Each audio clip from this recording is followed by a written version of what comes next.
So why the name in Reverent Awe? So my channel is Naima Khalifa, but it's in parentheses in Reverent Awe. It is because that I aspire to live a life that's in reverence and that is in awe. And so I want to share just some of the definitions around that. And one includes for reverence, it's a deep respect. Yes, I'm definitely reading somewhere. A deep respect and wonder that's centered around the Lord of the universe and everything and all the things that are in between that existed before time and space. And reverence is something that we are called to have in my spiritual scripture, which is the Quran.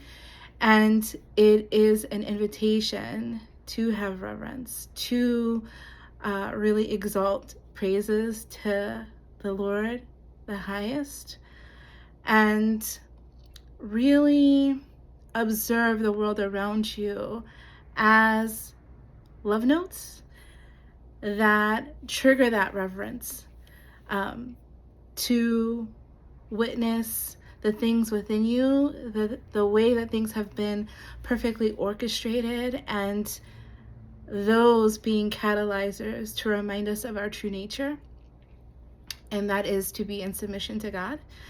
And the awe aspect of it is to be in amazement and to be in humility and adoration.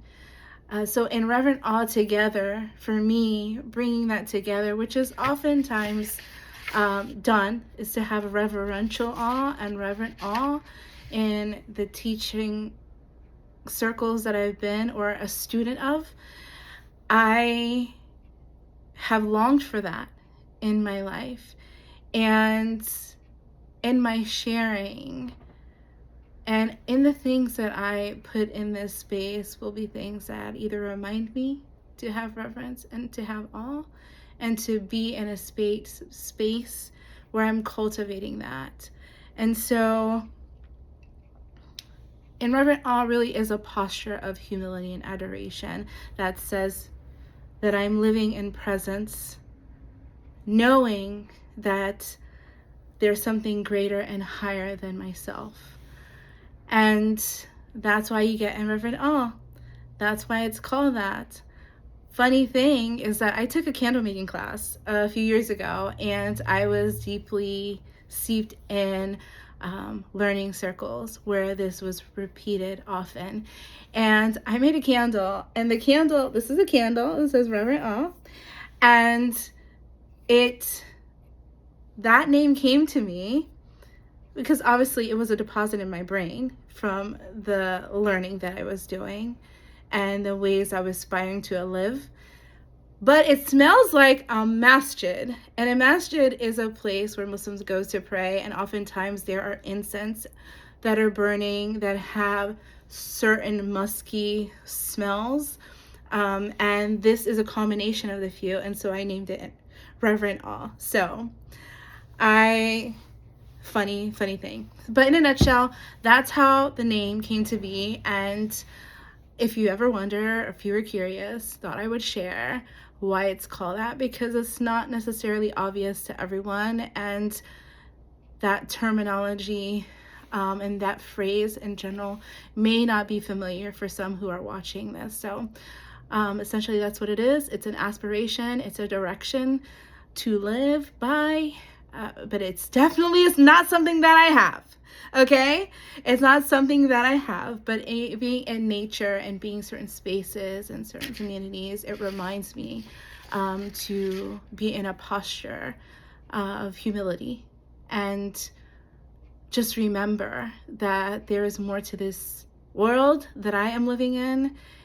There's more to the life beyond the one that is now, and it gives me a greater picture, and it makes me feel really small in the best way, not in a self-deprecating way, because we are beloved to me, to God, not beloved to me, beloved to God. And I am reminded that when I slow down and I take in all the things that have happened in my life, all the people that have been placed in my life, all the experiences that I have, the gifts, the trials, I can still remain in awe that I was gifted with every single minute of every single second that allows me to still be standing right now. And I have gratitude for that.